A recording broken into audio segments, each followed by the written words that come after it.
to Two Roads Crossing, a podcast production of the Christian Veterinary Mission. Do you wonder how your faith fits together with your profession? Well, join us as we explore how to live well at the intersection of two roads crossing.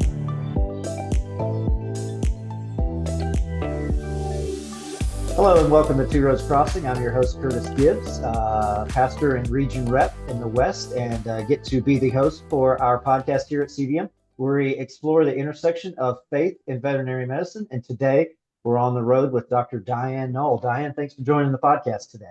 You're welcome. I'm excited.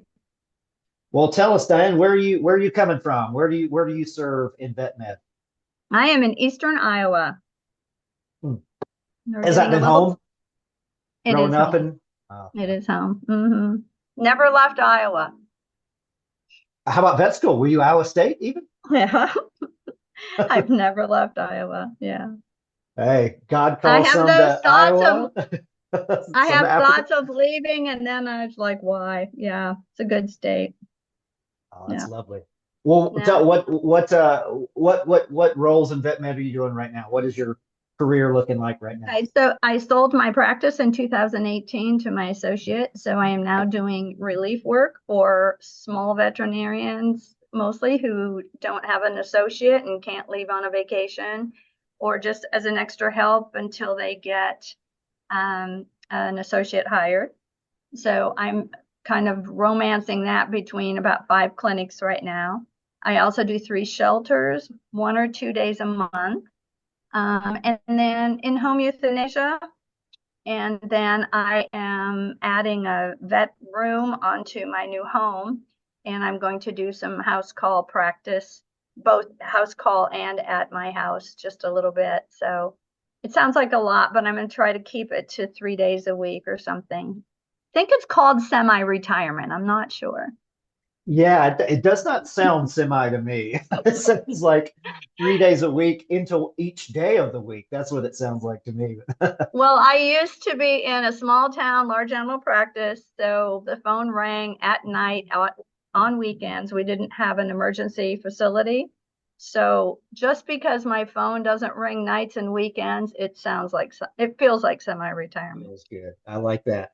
Well, Yeah. one of the main things we're going to hit on today is ethical fatigue, but to stay on the, kind of the topic of your background. I remember one of the first times I saw you speak at a real life, real impact, and talking about the subject we're going to dive into today. But, it was that lifestyle of when anytime the phone rings, and also, being a female large animal vet for all your career. I remember your story. It seemed like there were some times when you might have rolled up on some calls and they might not have expected you to get out of the van and say, the truck and say, I'm the veterinarian. Can you share a little bit about that?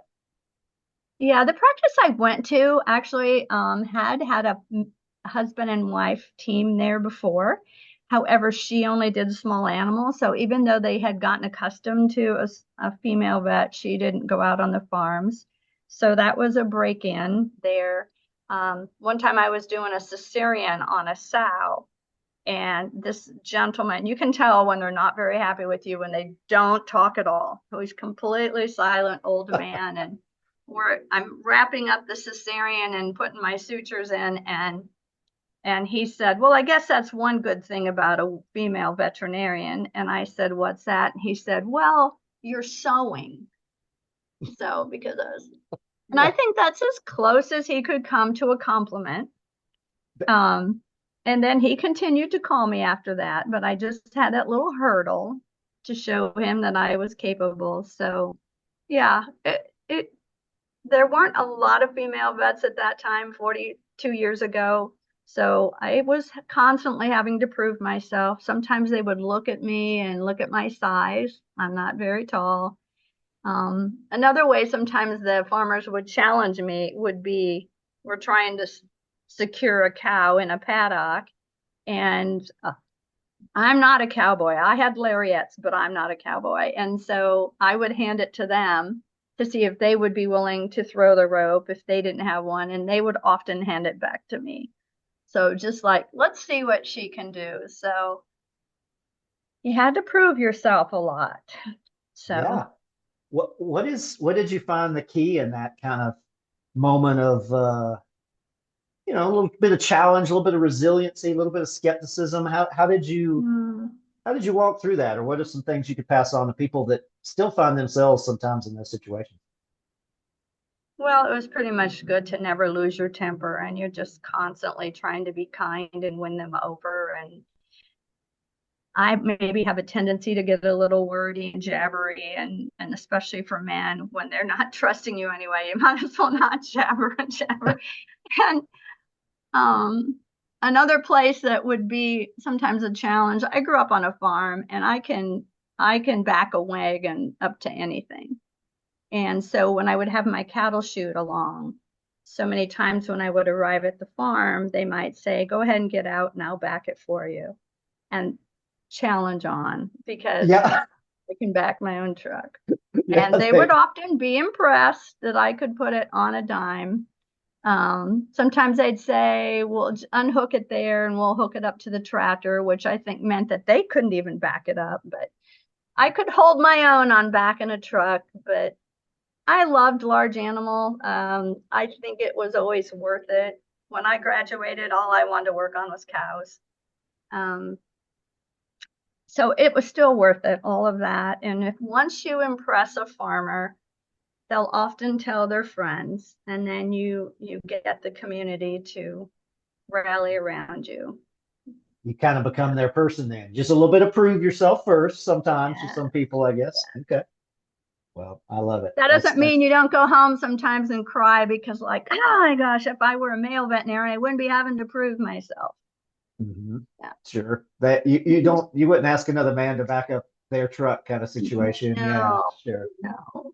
Well, thank you for breaking through some of that. I'm hoping that what you said 42 years later, well done on you being in the profession that long and still loving it. And but Yeah. the industry is female veterinarians are so much more common now, it seems like. Mm-hmm. So maybe that Mm-hmm. there's but breaking through some of that initially, that's I Mm-hmm. appreciate that. Mm-hmm. Yeah. Well, Yeah. one more question on what you do before kind of moving in some of our topic here. It sound it shows me and what you're doing, getting around, helping people, being relief. It does seem like that there's no shortage of veterinarians that are needing help, as we kind Mm-hmm. of well know, and jumping in and filling those roles. You know, looking over vet med, how do you see vet med today versus when you got into it? I mean, how's it changed? What do you see when you look at veterinary medicine today? Besides the obvious thing that everybody knows, like corporate ownership and all of that, um,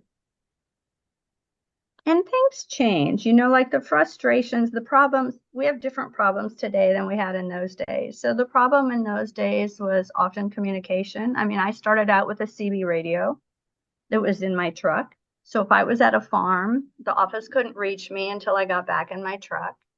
Gosh, you go to the veterinarians of yesteryear, that somebody had to bring them a piece of paper saying, "Hey, so and so needs you out at their farm." So just improvement in communication. So they have their own problems. We Mhm. had diseases back when I started. I came in just on the end of parvo, but I did get to experience West Nile. Hmm. And West Nile, we kind of were making it up as we went. So I just think that I don't love the path that our profession is on because we've become more of a business than a medical profession with bottom lines, and especially I think with corporate that it's more the bottom line, the dollar bills, um, versus I think the veterinarian of yesteryear. There was a veterinarian in every town, and you serviced your community. And if you worked hard all day and at the end of the day you failed to make enough money, well, then you better raise your prices. But that was just the simple way to do business back then. Not that you didn't look at your bottom line, but you didn't let it own you and you adjusted. And I just think that there's so much focus on marketing, and best practice, some of those terms where it's decided ahead of time how much you want to make in a day and you set your prices accordingly. And I don't agree with that. And something else, Curtis, is that there was a study out about a year ago of veterinary satisfaction, like how many veterinarians would recommend this profession. And people my age and older, it was like 70 some percent would recommend this as a career and often are still doing it. Yeah. I know an Like yourself. 85 Yeah. I know an 85-year-old man still practicing, and I know a man that practiced till he was 94. Wow. And so it was like in the 70s of being satisfied and would recommend it versus the younger veterinarians. It was like in the 20% that would recommend it. So they're new in the field and so many of them are already disenchanted. And I know there's so much discussion on this, like school debt and all of that. But I think it's expectations of what the career brings to you. And am I getting way off topic? No, this is a Okay. conversation. I mean, this is fun to hear. And it's also interesting to think, your passion for veterinary medicine is still going strong. What has been a key for you still loving the profession, still loving the work? Because I think my expectations aren't, I think I knew it was always going to be a lifestyle. Um, and when people talk about work-life balance now, I probably didn't have a very good one. Large animal, I was putting in 65-hour weeks. So my life was work and the children. And that's all I got accomplished for a lot of years. And it was fine. And so I think I entered the profession expecting that. And so I would be disenchanted if I was expecting 40-hour weeks. That would have not been a good thing. So I just think that we need to lower our expectations of what the profession can do for us, and maybe a little more what we can do for the profession, and understand that we're not going to have any perfect days. We're not going to diagnose everything. That's lowering your expectations. Maybe I'm not going to diagnose everything today. I'm not going to find every client easy to get along with. It could be a long day, and veterinary clinics are often organized chaos because you never know what's going to walk in the door. And so I think veterinarians my age had that understanding that you're going to be putting in some long days. And I'm not trying to say that a work-life balance isn't a good thing, because I didn't do a very good job of that. But I was raised on the farm, so I was prepared for that. We had long days. Nothing stopped at 5 o'clock on the farm.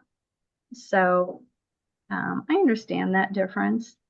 I just feel that even with 8 to 5 jobs, I hope that more and more people can realize that just to lower their expectations of what maybe the profession will give them, and Yeah. just give more back. And I don't even know if I would, I mean, not that these are your words, but I don't even know if when I hear you say that, I would even consider that.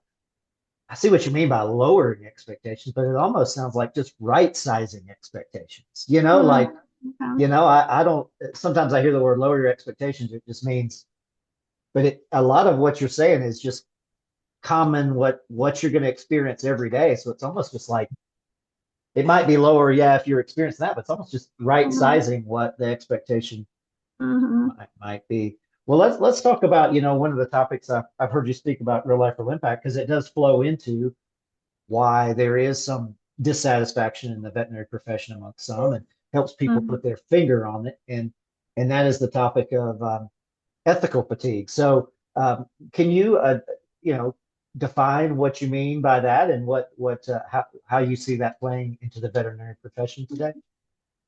So ethics is really just boiled down to having to choose between right and wrong. And certainly our profession has an ethical standard.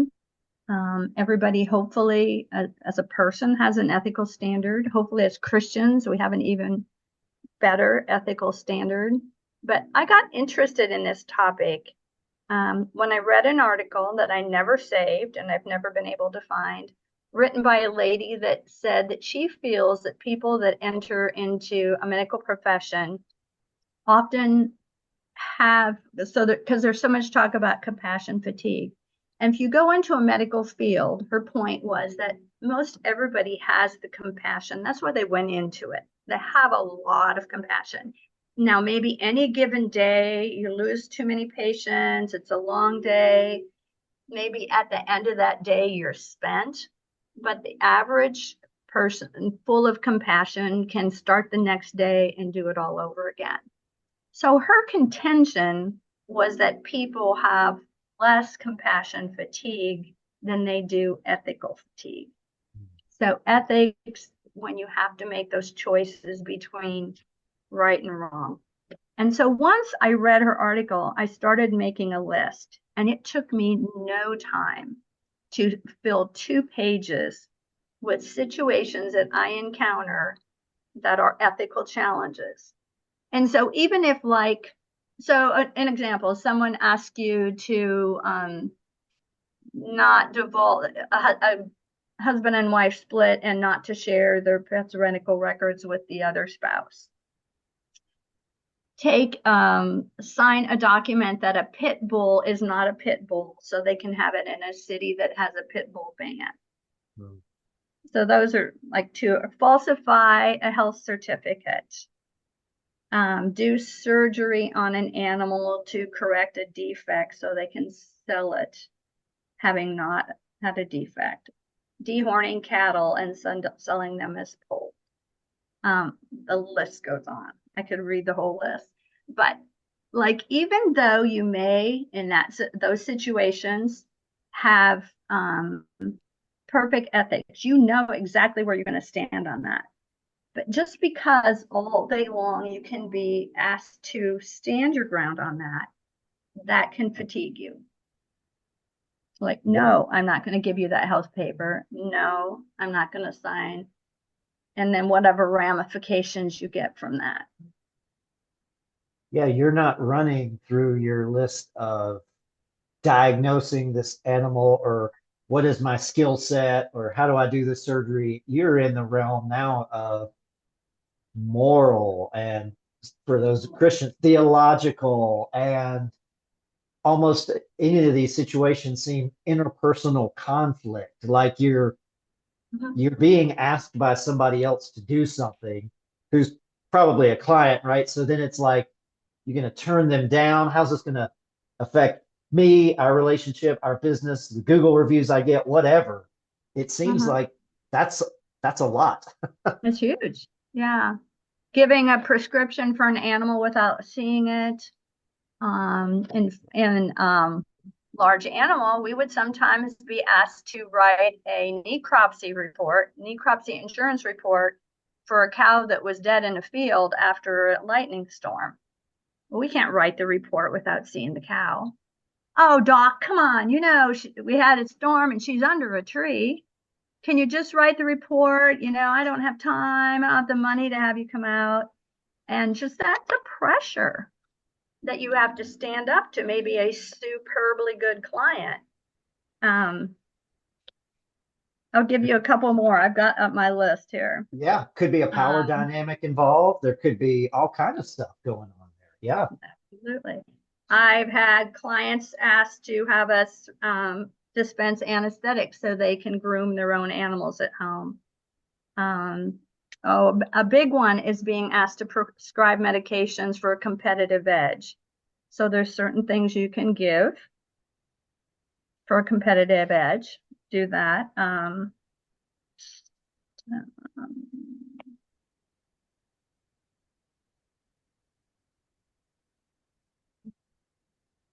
Not a pit bull. Yeah, I guess that's a lot of I mean, the fact that you came up with a 2-page list just right away is an example.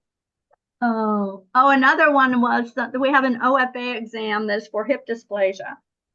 And when we take that x-ray so they can get certified, we have to pull the legs down in straight. I mean, a lot of dogs have to be sedated for it. And we've had clients ask us not to do that, not to put them in the correct position, because then that will change their x-rays and they probably will get a bad rating.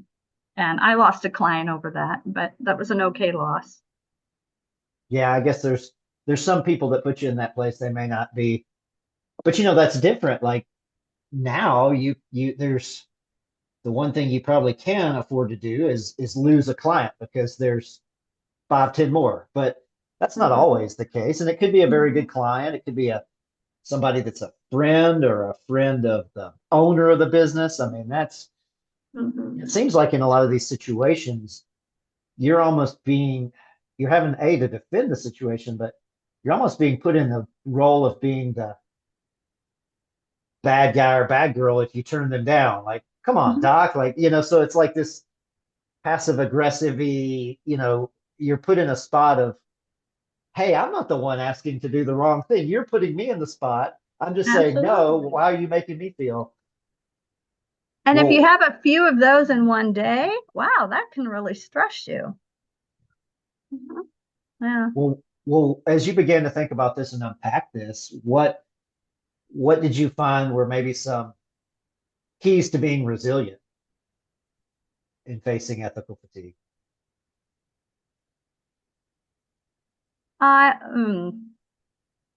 Or is I it had a great simply answer for that. To me, it seems like, I guess to back up, it seems like at least step one is knowing that's why you're being drained. That's what's going on. Why do I feel bad? It's putting your finger on it in some Putting your sense. finger on it, I think, because then you have to stand your ground and you have to be willing to lose a client. And then you know how the statistic of one angry client tells 20 other people. A happy client tells like 3 others. Now maybe that's changed with social media, but so what's the ramifications? I say no to this. I'm not going to give him this medicine without seeing the dog. And what's the ramifications down there? And all that goes through your head, even when you're going to say no. So I don't feel that I ever handled that wrong, but not that it doesn't just ruin your day. That's something though to look back over 42 years or whatever you said and be proud of. To kind of look back and go, you know what? I mean, you're not saying, you're not bragging. You're just saying, look, like, I think there's got to be some pride might be, you know what I mean? You got to be proud of that. You should be proud of that. Like, okay, I've at least felt like But the other conscience on the other side is, besides me just saying no, I can say no, is no, because I could lose my license. No, because I could lose my federal accreditation. Like to dispense in Iowa to dispense a rabies vaccine. A Coggins test on a horse is a blood test. It's a federal program. I've had clients ask me if they can just draw their own Coggins and just bring the blood into me.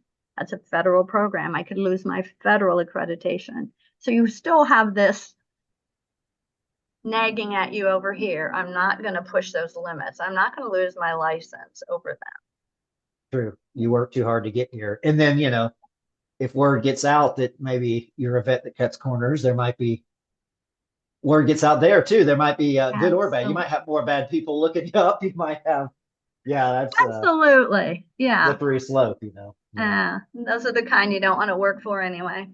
True. Yeah.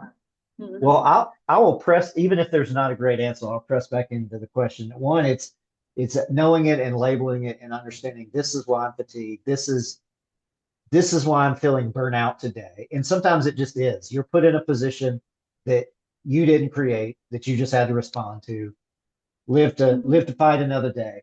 But you have done your whole career in vet med.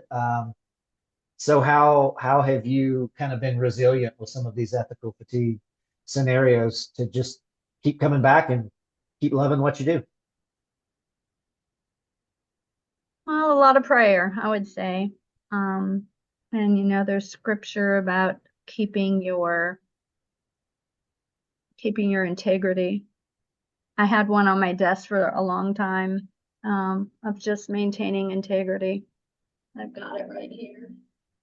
Still, even though you're building a new house and in between houses, that scripture has made its way still to your desk. That's fun.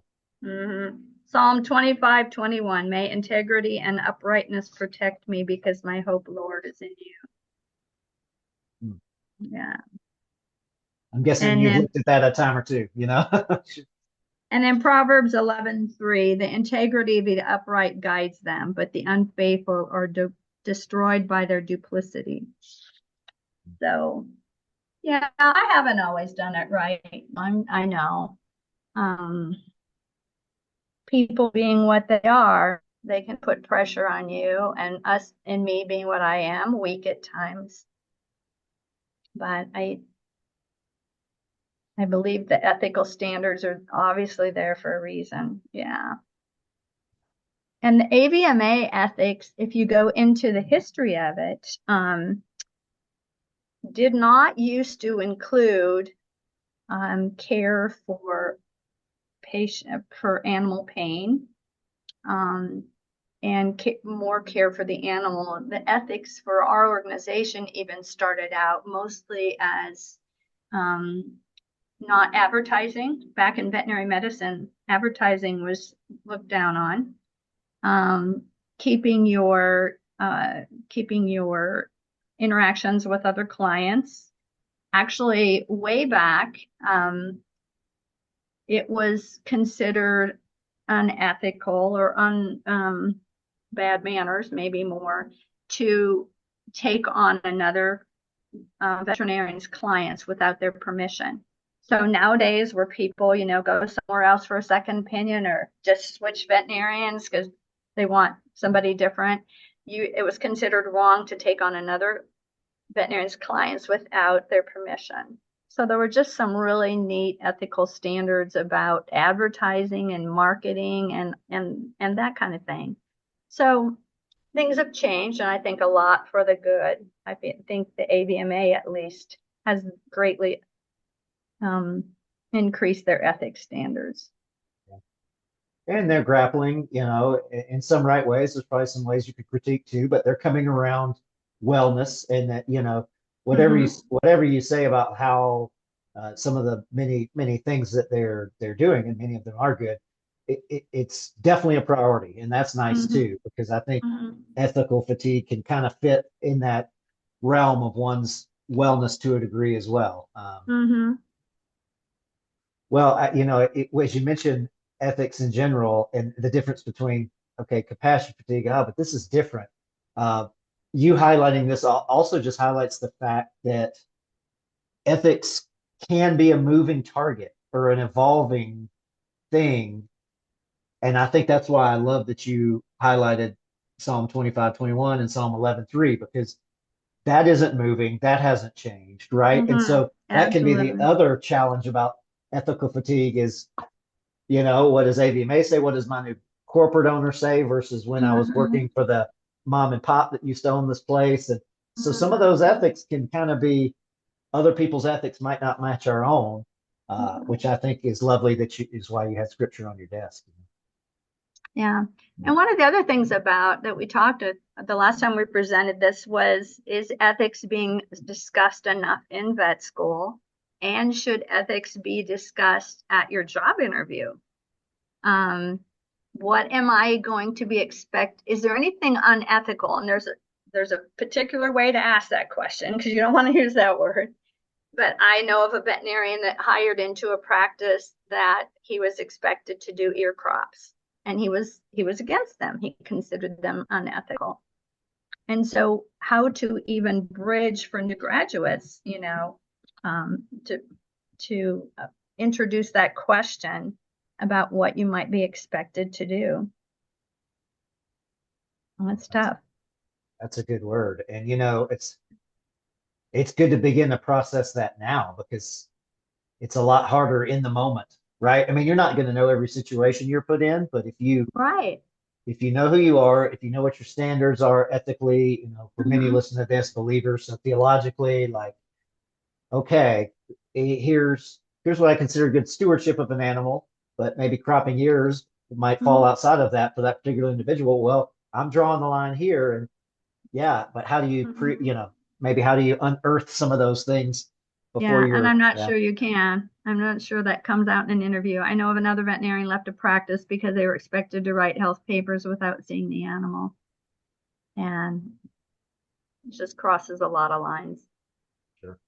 Um, Well, the one other thing that I do see our new grads at least realizing to a degree is that they are in need everywhere. So it might make them a little easier to say adios to a bad mhm. situation. And Mhm. so it stinks for our veterinarians, like who you're filling in for, that they all need relief. They all need to hire an associate. They all haven't had a vacation and they're all getting burnt out like that. But the flip side of that is, if you're in a bad situation, it might be a little easier to find employment these days. So, Mhm. Mhm. I think so. well, let's, haven't talked about this, and we might have to revisit some other topics in the future with you, Diane. So appreciate you being here today. Um, but let's ask 3 or 4 questions I love to ask each guest that has joined us here. Let me start with this one, and then this one I haven't asked everyone, but I just want to ask you because I asked some students at Savin recently, and it was a fun topic for discussion. Um, how did you know you wanted to get into veterinary medicine? What was it, or how did you kind of discover, what, I want to be a veterinarian? So I blame my mother.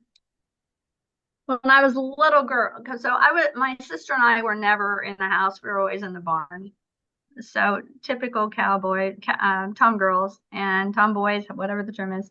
And when we would go somewhere, my mother would introduce me as, this is our daughter Diane. She wants to be a veterinarian. And so I was just always introduced that way. So I told her that I had never decided that for myself. She just implanted it in my brain.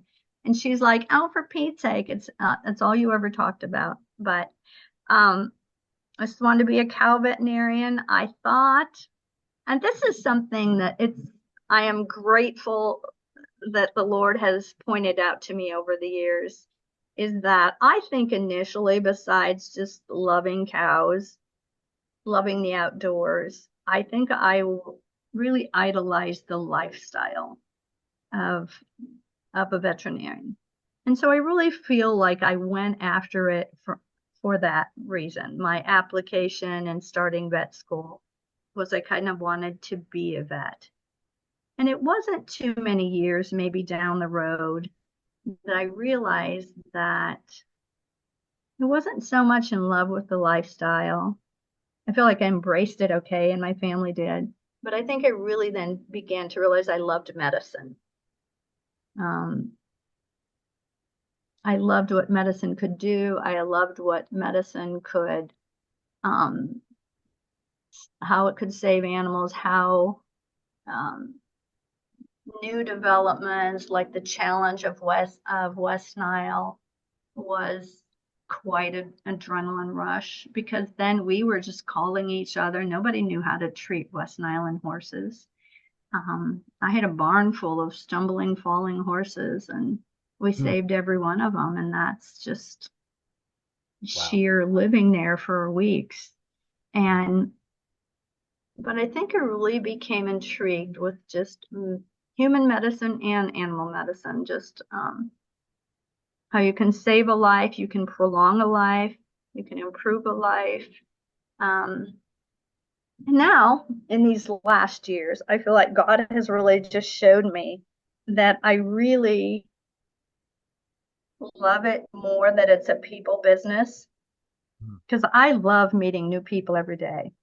Sometimes at some of these practices I work at, every 15 minutes, I'm meeting a new person. And that does not wear me out. And I know it does some. So I have that, whatever, type A or whatever person, double A, maybe double A. Sure, there you go. It sounds like you got double A batteries, that's for sure. You go. My mother's a double A personality. Energizer bunny. Um, but I'm also at this point where now I am just so fascinated with how God created the body and its ability to heal itself.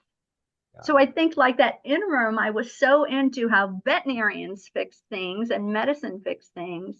And now I'm realizing so much about how sometimes the body left alone or just with a little help, how it heals itself. And I just love that. Yeah. Yeah, it's a So my beautiful view of it. reason, yeah, my reason for this career has changed, and it's because I've learned a little bit more about the creature and the creator, and to help to realize that the just to put the creator before the creature. We don't always work with clients that do that. There's some people that are so in love with their pets, it's almost a unhealthy relationship. So to keep the creator first. Yeah. It even strikes me that your view of medicine, which I agree with, the body heals itself. Animals, God created animals to be, you're facilitating that. Also, sometimes the body's just not going to be able to make it. I mean, no being lives forever except God, the Son of heaven, right? And so, you do the best you can, but sometimes that might make you realize you're not going to win everyone. And obviously, no animal's going to live forever, and that might help some of that resilience as well in some of the face of those difficult losses. Yeah. Well, I also love to ask people, what is a fun or funny story they've experienced or had in veterinary medicine? So I'd love Okay. that. Well, one of my favorite things to do in practice is keep track of mispronunciations of words. And I have pages and pages of those. So my favorite one is a client named Joe who had COPD real badly. And so you could hear him walk in the front door. He never understood the value of appointments. So he would just walk in and we'd be able to say, "Oh, Joe's here." We could hear him. And one day he plops his cat on the table and I just reached for its back to steady it. And I can feel that this back leg is all gnarly. And I said, "Joe, am I looking at this leg today?" And he said, "No, no, no, no. It's been that way since birth. The imbecile cord was wrapped around it." And I had to excuse myself from the room because I literally was going to laugh right in front of him and I couldn't do that. So I had to leave for a while and get my laugh out of my system and go back in. And a couple of weeks later, he was back in with the cat, and I just had to hear him say it again. I said, hear him say it. So I said, "Joe, what did you tell me is wrong with this great kitty's leg?" So I had to hear him say it again. Another quick funny story is I was spayed a cat one day for my own personal lawyer's wife. And 2 months later, she called and she said, "You know that cat you spayed for me? She just had 4 kittens."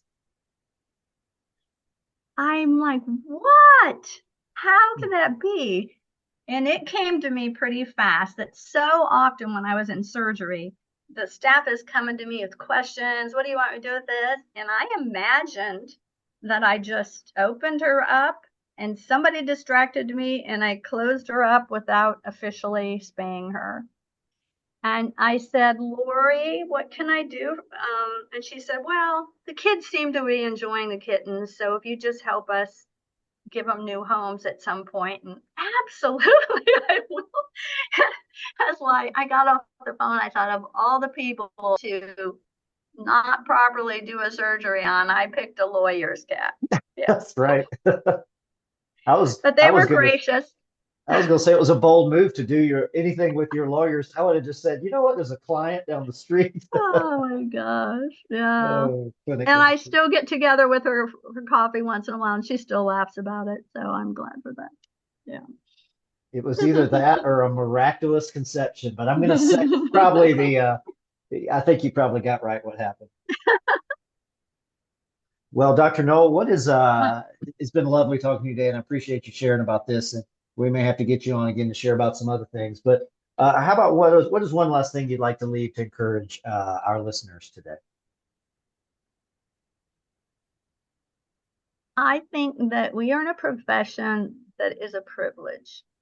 For one, education is a privilege, but we get to work on God's creatures every day.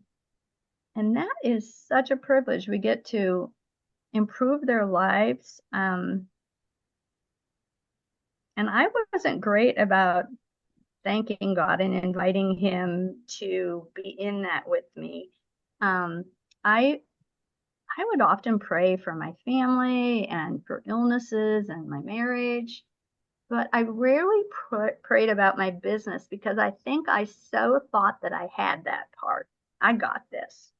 And our church did a challenge one time about being so busy that you don't pray. And that spoke to me. And I realized that my mantra needed to be, I am so busy, I need to pray more. And so really just getting God into the picture and helping me run the business that I thought I did so well. So I really just and enjoying the people because also his creation. And we had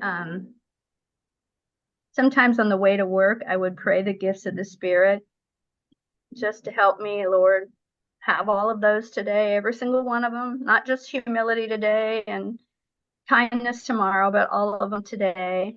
Self-control, gratitude, yeah. Yes. And one day in Sunday school, just a few years ago, one of the ladies challenged us to every day ask God to give us someone to bless in our day, every single day. And I thought, it'd be easy to say, well, I bless people when I improve the health of their animals and I give them good medical care. But that's not what this meant. This meant to really find somebody to bless in a personal way. And so when you ask that question, how are you today? To really listen. And they might want to share more than just an I'm okay. And it is easy. It is easy to give someone a hug. It's easy to pat them on the back. There's another statistic I read that I think it's millennials want to be told that they're doing a good job with their animals more than any other generation. So you've got your people that, it's not just like, oh, Fluffy looks great today, but to take it a step further and say, you guys are doing a great job with Fluffy. Look how good he looks. And just have that little gesture. It's almost the same thing, but not. It's completely different. It really, yeah. It is. And it just patted them on the back. And it's not like we're lying. I'm not going to do that if it's not true. Sure. But if it's true and Fluffy looks great, why not take that extra step and not just say Fluffy looks great, but you guys are doing a great job with Fluffy. And you can just see their shoulders change, their posture will change. It's so worth it. Love that. Yeah. Well, Dr. Noll, thank you so much for sharing with us today. We appreciate you being here and just showing us how to live life well at the intersection of two roads crossing. Thank you, Dr. Noll. Thanks. Thanks, Curtis.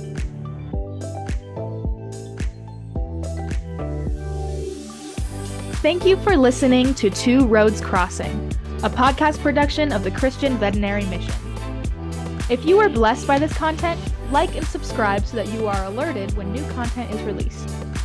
If you would like more information about CVM, or if you have questions, comments, or topical suggestions, you can find us online at www.cvm.org. Or you can contact us by emailing podcast@cvm.org. God has a plan for the nations, and that plan includes you. We pray that CVM has encouraged you to live out your calling with confidence and competence. So, until next time, may the voice of the shepherd ring loud and clear as you follow him in faith to the intersection of two roads crossing.